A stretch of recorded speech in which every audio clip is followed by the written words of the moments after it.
Bécassine n'est pas la cousine de tout le monde, et sûrement pas des Bretons.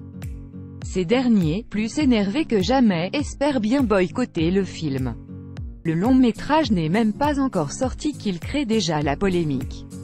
La servante un peu niaise, toujours affublée de sa robe verte, de sa coiffe et de son parapluie rouge, a déclenché la hargne des indépendantistes bretons.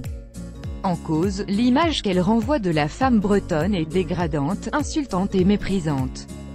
Il n'en fallait donc pas plus pour que le groupe anarcho-indépendantiste DISPAC, qui signifie « Rébellion en patois breton », ne communique sa haine sur les réseaux sociaux.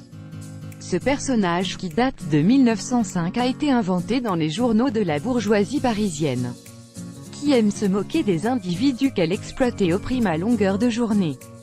Le collectif estime que le film entache la mémoire de l'immigration bretonne qui n'avait rien de la naïveté joyeuse qu'expose le film.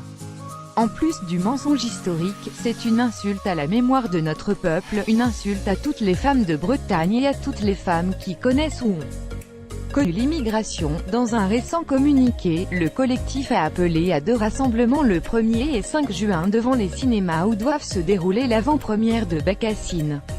Selon les rumeurs issues du Télégramme, quotidien régional de Bretagne, des exploitants auraient reçu une lettre de menace mentionnant que les membres du groupe DISPAC feraient tout ce qui est en leur pouvoir pour que les séances ne se déroulent pas correctement. Face à cette explosion de colère, le réalisateur Bruno Podalides a tenté de s'expliquer, en vain. Je ne mets pas du tout en avant la Bretagne dans le film. Bécassine est un personnage plus universel que breton. Ce n'est qu'en 1913 qu'on situe Clocher les Bécasses en Bretagne. Mais Bécassine porte une tenue picarde. Son dessinateur, Pinchon, était d'Amiens. Ce dernier conclut en disant « On ne juge pas une œuvre sans la visionner. J'invite tout le monde à aller voir le film et à se faire son avis. Je suis confiant et impatient de voir l'accueil du public breton. Le film sortira le 20 juin prochain. D'ici là, nous